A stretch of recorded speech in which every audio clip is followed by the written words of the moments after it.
All right. Good morning, everybody. Thank you so much for joining us. My name is Ryan Castro. I'm an account executive with Aspire Technology Partners, and we're here today to talk about E-rate. So let's dive in.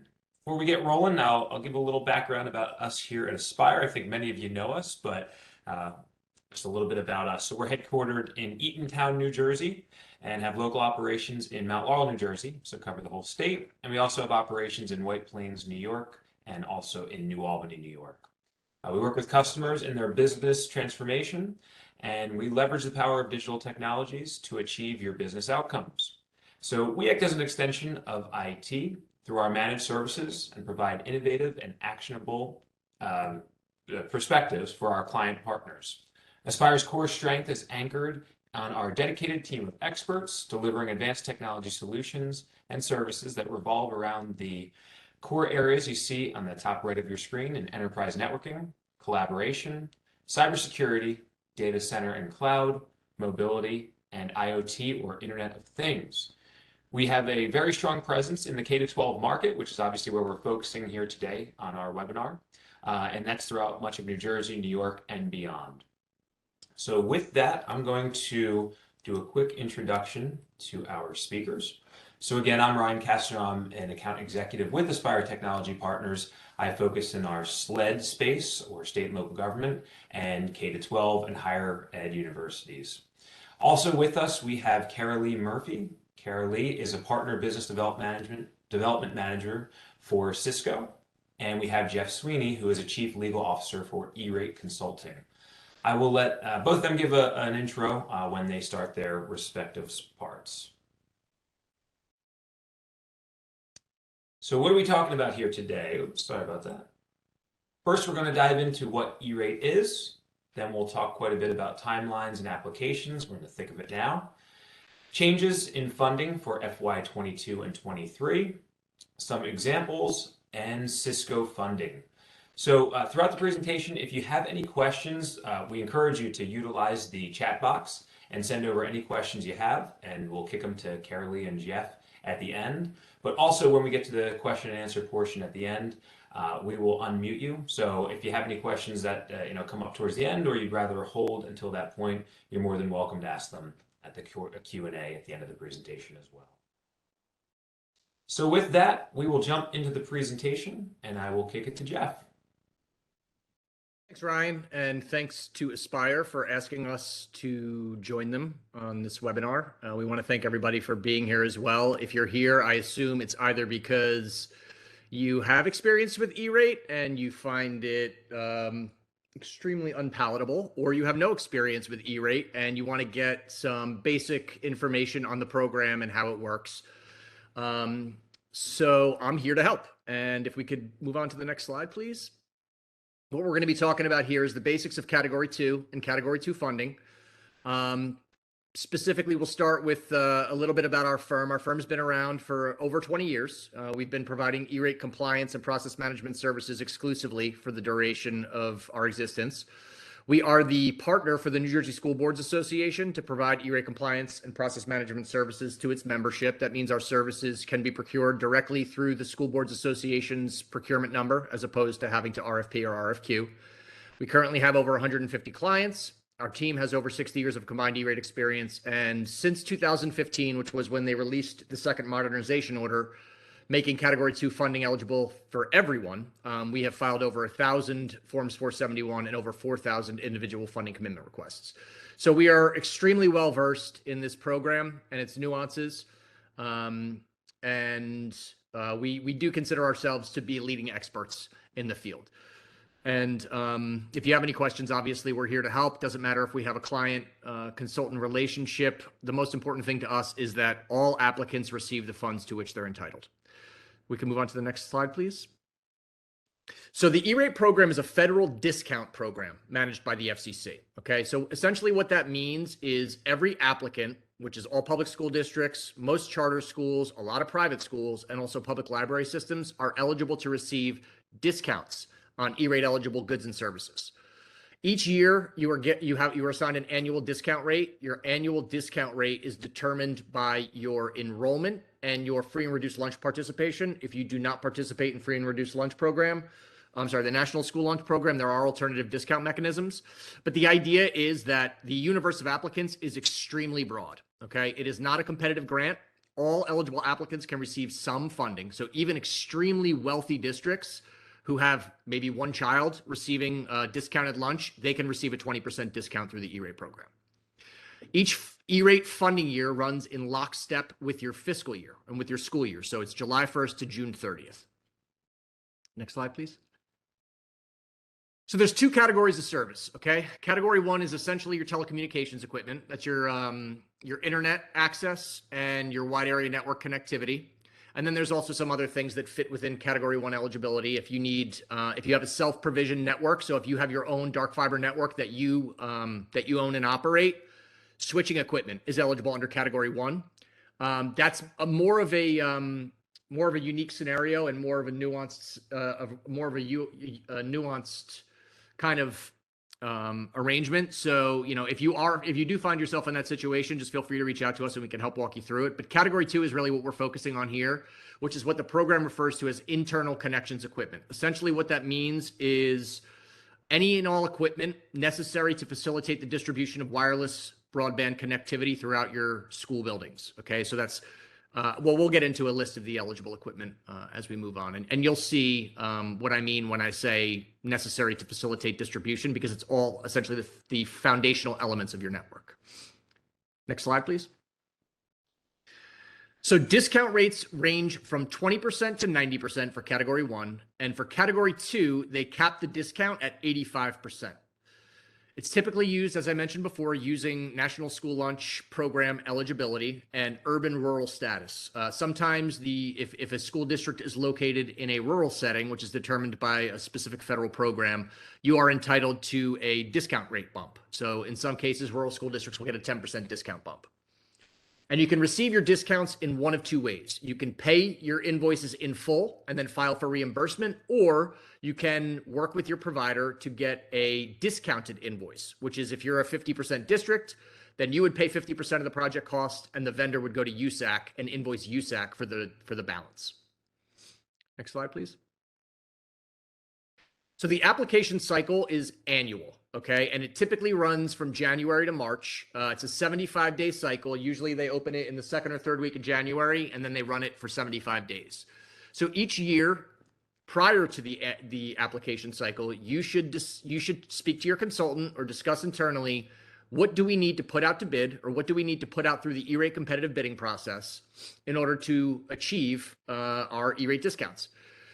So what you'll do is you'll have those conversations internally and with your consultant, and then you will post what's called a Form 470, which is essentially a request for services. When you post your Form 470, and all of this is done through a centralized bidding portal, it will trigger a 28-day competitive bidding period. Okay, the rules require that you leave your 470 open for at least 28 days. If you award a project within the 28-day period, it is automatically ineligible. Once you have let the 28-day competitive bidding period run and you've completed your evaluation, you will award the project or award the contract. And you do that, you notify USAC of that award through the Form 471. So step one is the Form 470 that says, hey, I need bids. Form 471 is essentially the process where you say to USAC, this is who won our bid. And then after the project has been awarded, you would file what's called a Form 486. It communicates to USAC that you have either completed the Category 2 project or started your Category 1 services. And then depending upon your invoicing method, you'll either file your request for reimbursement, which is called a bear form, or the service provider will issue you a discounted invoice, as I mentioned before, and then file what's called a SPI form, the service provider invoicing form, to obtain the balance of the project cost. All right, so as I said before, Category 2 is specific to equipment and services necessary to distribute Wi-Fi internet connectivity to devices within your school buildings, okay?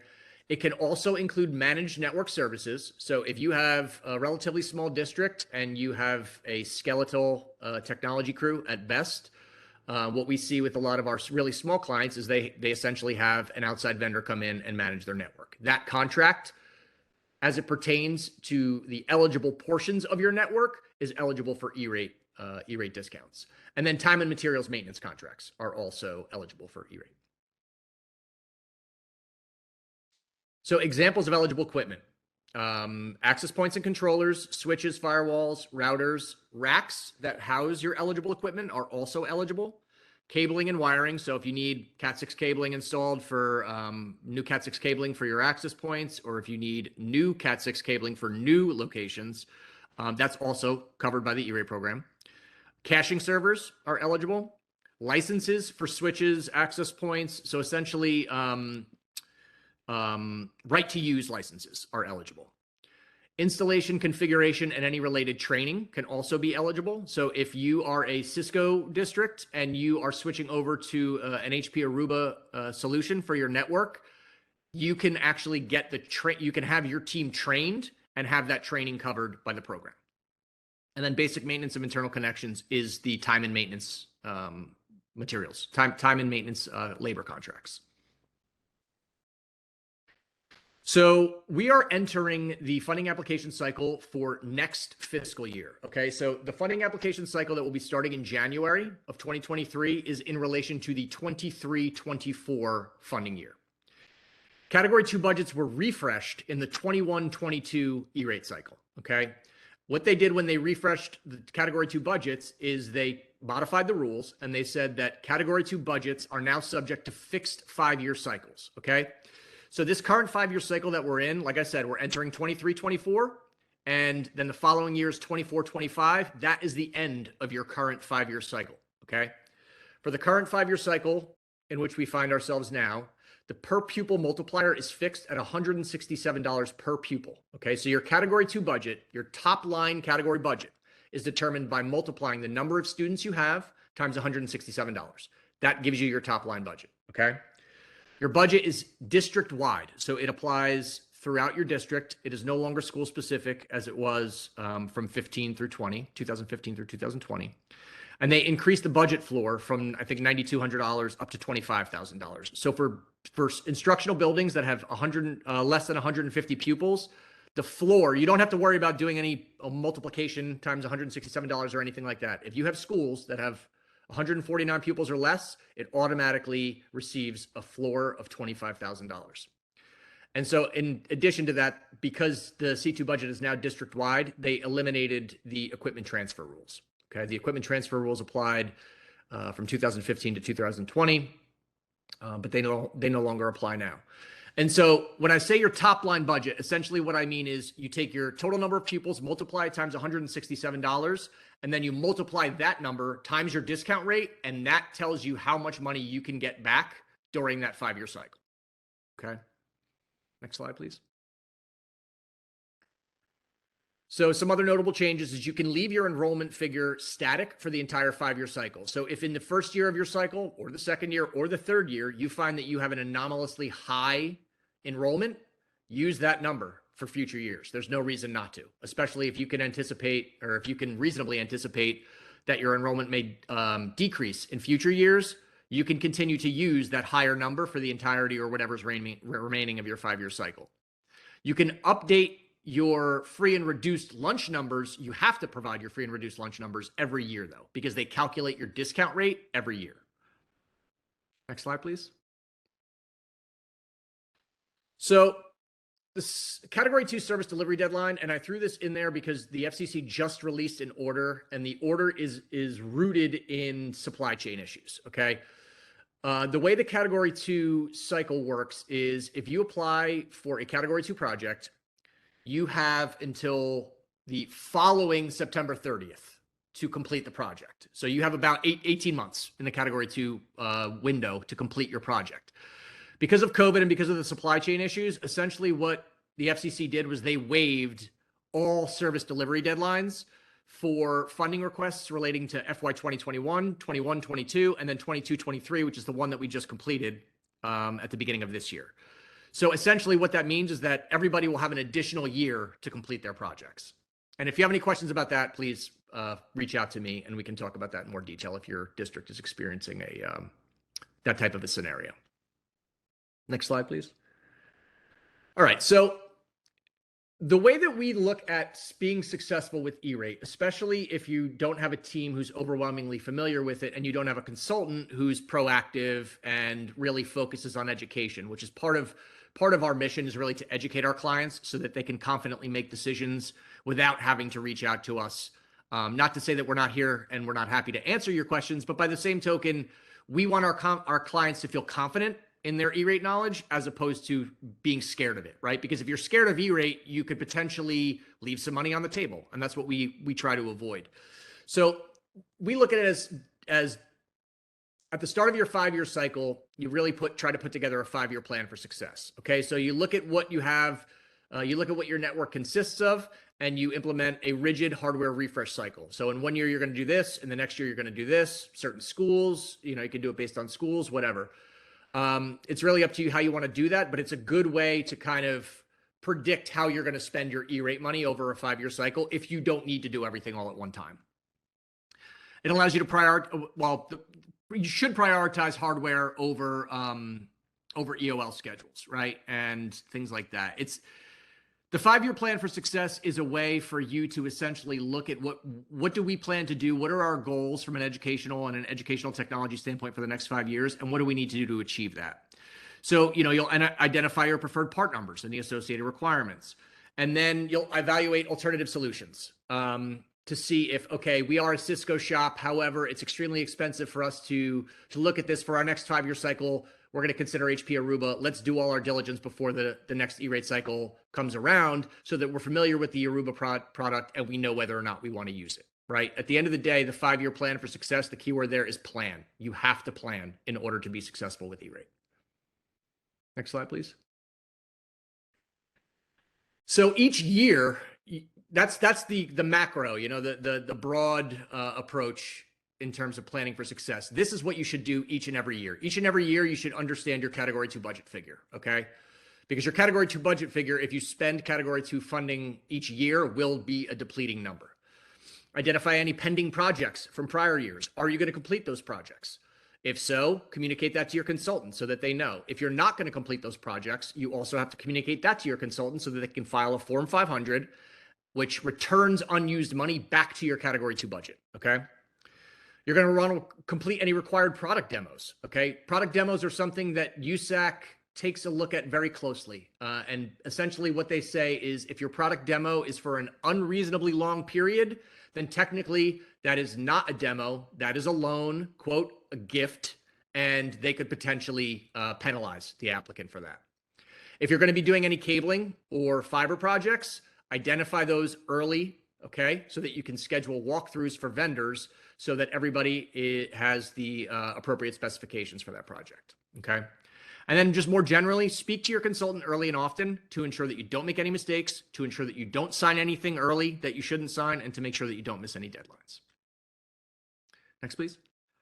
So as I mentioned before, E-rate invoicing is comprised of 2 methods. BEAR is the billed entity applicant reimbursement method, and SPI is service provider invoicing. BEAR is straight reimbursement. SPI is where you get a discounted invoice and the vendor goes to USAC to get the balance of the funds.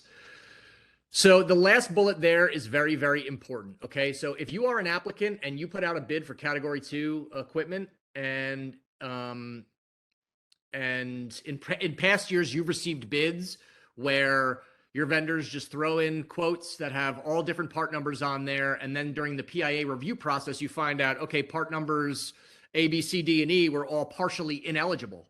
That's a problem, right? Because your expectations were not set at the time you awarded the project. If you take a look at these bids, or it's actually better to do it from the outset, is to include it in the narrative on your Form 470 is to state that vendors must identify ineligible costs on their quotes.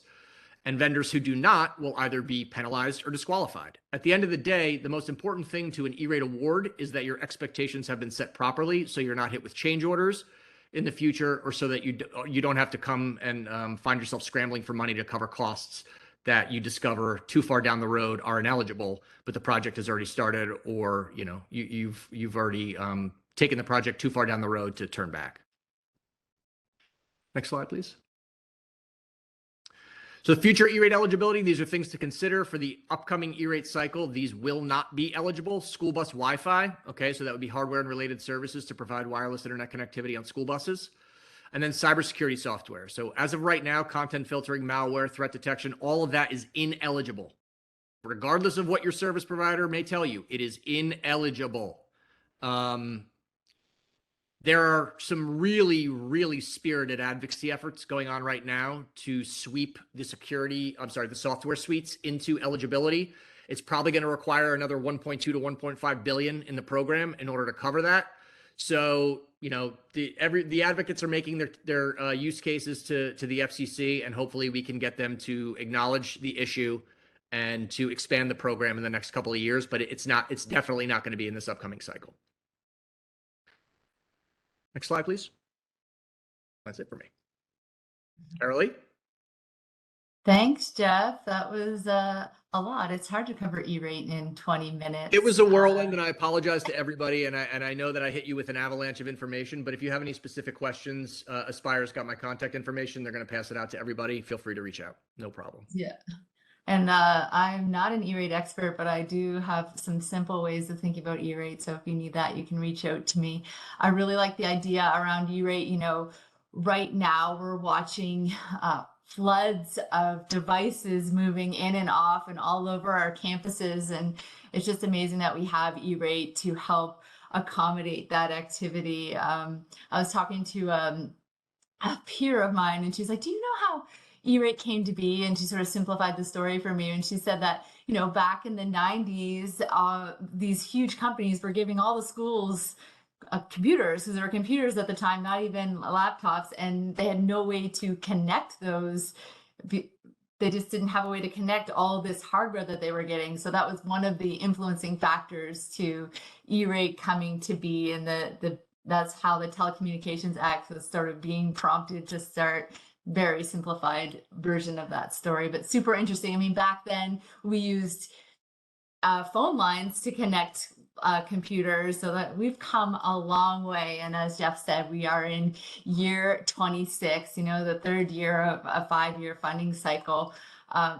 It's just incredible. And I'll just mention that I think your 5-year plan for success would definitely include Cisco, in my opinion, but I'll just say that. Next slide. Okay. Hi, everyone. I am Carolee Murphy. I'm the partner BDM on the Cisco public funding team. I'm just going to talk to you for just a few minutes about the other funding sources for you for K-12 schools. So the public funding team, we were actually put in place to support Cisco sellers to keep folks compliant and just help our sellers navigate all things public funding. And we've extended that support to our partners like Aspire and to customers, so you. And we cover everything as it relates to grants, bonds, E-rate, and stimulus. You can go to the next slide. So what does that even mean? So our team, we do research and funding reports, we do project checks and training and grant promotion. So our funding team can guide you on what funding options could be available based on your technology projects. We actively monitor public funding sources. We're really keeping in mind technology projects that might be underfunded or require funding. And we have a fully supported operation around E-rate as well. So you can go to the next slide. We're a big team. So this is the Cisco public funding team. I'm one of many. We're operationally aligned. So you have folks that really know the details by state. So if you're in a particular state and you're sort of like, well, we're running into a challenge here, or we're wondering what's going on here with this funding, you can reach out to our team and we can give you guidance on what we know and what we can see. We love to say, don't do funding alone. I like to tell this little story too. So sorry, I'll just, our team really was created, about compliance and helping people sort of walk gently through the E-rate process, because E-rate, it's all about being compliant. If you can stay compliant, you tend to succeed. So our team was basically a compliance team until COVID happened. And then we were this team that got to say things like dream big. And we're still, we still have a couple more years of dreaming big. There are a lot of funding sources out there right now. So we go to the next slide. We have E-rate bonds, federal, state, and local ongoing grants, and COVID stimulus funding. For the first 2 rounds of stimulus funding, that needs to be tied back to COVID. For stimulus, you can think about facilitating safety and security, both cyber and physical. Think about creating hybrid learning environments, so hybrid learning, classroom device refresh. And for E-rate, think about building campuses that are flexible, so wireless routing, switches, related licenses. As Jeff was saying, that would be category 2. That's where Cisco plays the most. I like to think about it like category 1, everything leading up to the building, category 2, everything inside the building. That's another simple way of thinking of it. So let's take a look at the other funding sources. So bonds are a year-over-year option. A bond is a fixed rate loan to a school over a specific time frame. So if you're waiting on a bond, or seeing if a bond doesn't work out, you can also leverage global payment solutions at Cisco, so AKA our Cisco Capital. You can go to the next slide. For stimulus funding, I'm not going to get too deep into this, but for K-12, there's still funds in play there. You have until 2024 to spend it, and you may think, oh, that those funds are already spoken for, but it's really worth having a conversation, getting your projects in a queue. And for K-12, the stimulus funding is really a great way to balance out the things that do not qualify for E-rate. So collab and security. And Jeff just mentioned we have high hopes about security eventually with E-rate, but that's definitely not happening this year. I'll give you a link so you can look up your allocations if you don't have access to those, and I'll also give you another link so you can look up what has been reported to spend, just to see what your school has done so far. Next slide. Okay, we have a couple minutes left, so I'm going to try and go through this super quick. So for year-over-year grants, definitely think about grants from a long-term strategy. Grants can be competitive. They're more difficult to pursue, but depending on what you're trying to solve, they could really be a good match. And if you have a good story, grants are a great way to get things funded. If you have a designated grant person, that's even better. But a couple quick examples. The School Violence Prevention Program, this is last year's slide. I just wanted to give you an idea of the deadlines. This is not open yet, but just to let you know, the maximum award is up to $500,000. Local match is 25%. That's over a 3-year, 36-month duration. Things you could consider for this grant are security technology, video surveillance, emergency alerts, communication systems. Just a quick example, $52 million was available in 2021, and over half the applicants were awarded, and the average award was $340,000. Next slide.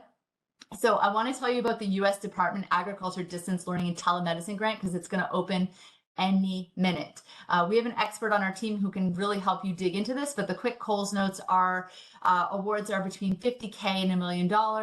The intent of the DLT program is to benefit rural areas of populations of 20,000 or less. But let me give you a quick anecdote. So my colleague was telling me about in NYC for K-12 schools, they use the RUS DLT grant to execute learning all over the state. So students who may not have access to a certain course locally, they get access via distance learning, and they use this grant to fund that activity. So I really, if you're interested in this grant, reach out to us. I have more content on this. Next slide. 1 minute. Let's see. Oh, there we go. Yeah, it's just, I will give a quick shout out to the Infrastructure and Investment and Jobs Act. Doesn't quite cover K-12, but it's just interesting to know is about over $1 trillion over the next 5 years is being pumped into state and local and other entities over the next 5 years. So if you're interested in that, reach out to me as well. Those are my quick highlights. You don't need to know anything I just told you. We have a whole team to support you, so please just reach out. Also, FYI, on October 20th, our team is hosting a webinar called Everything But E-Rates. It's going to go over everything I just said with more detail and more advice. So thanks, everyone. I'll hand it over to Kathleen and team for the Q&A. Yeah, thank you guys so much. Brian, I'll have you advance one slide just so that if anybody does need to jump at 11:30 that they do have our contact information. But for those that are still on and have questions, we'll give it a moment to vocalize any questions, but I do see a few that came through on my end. So we'll pause for a moment. Please feel free to unmute yourself and ask questions.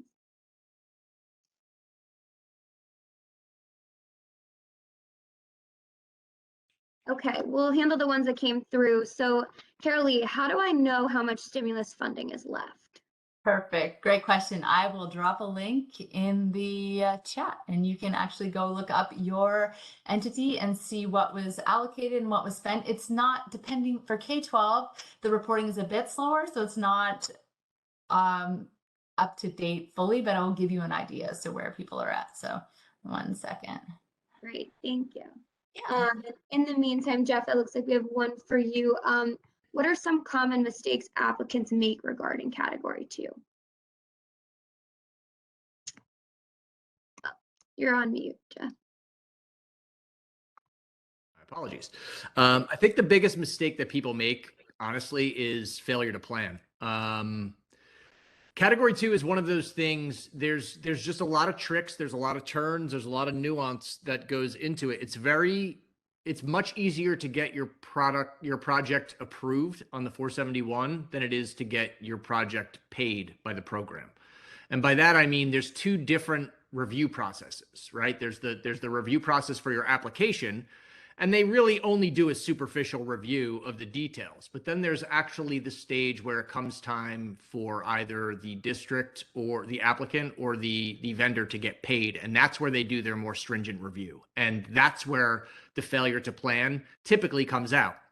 And in circumstances where your vendor has invoiced USAC and USAC comes back to them and says, oh, hey, wait a minute, there was a problem with how this project was bid. This, and this are not going to be eligible. The vendor then has to go back to the applicant and say, oh, hey, guess what? You screwed up the process. You need to pay us for this in order to make us whole.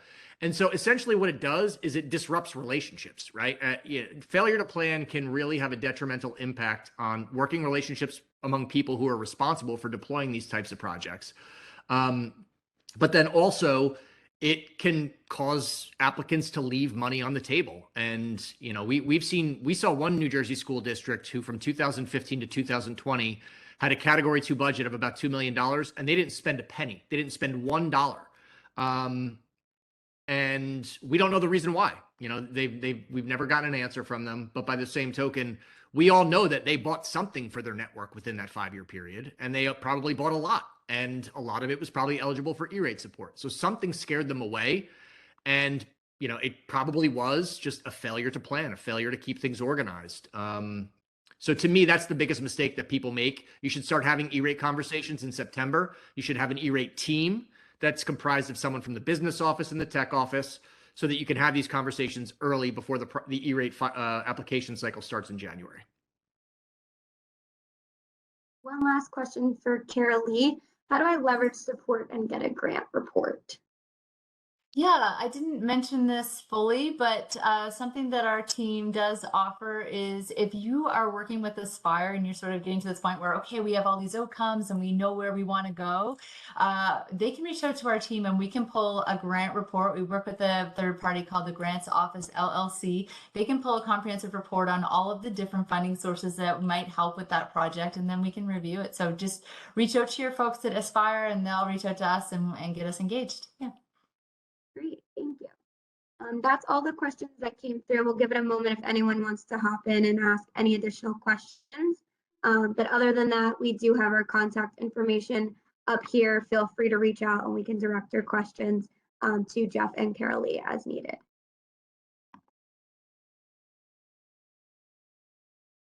Great. Well, thank you everyone for joining us today. Thank you. Very valuable. Appreciate it. All right. Appreciate everyone's time. We're here for you if you need our help. Yeah. Have a good day, everyone. Thanks, Jeff. Thanks, Carol Lee. Dream Of course. big. Thank you, Aspire. Thank you, everyone. Thank you. Bye-bye.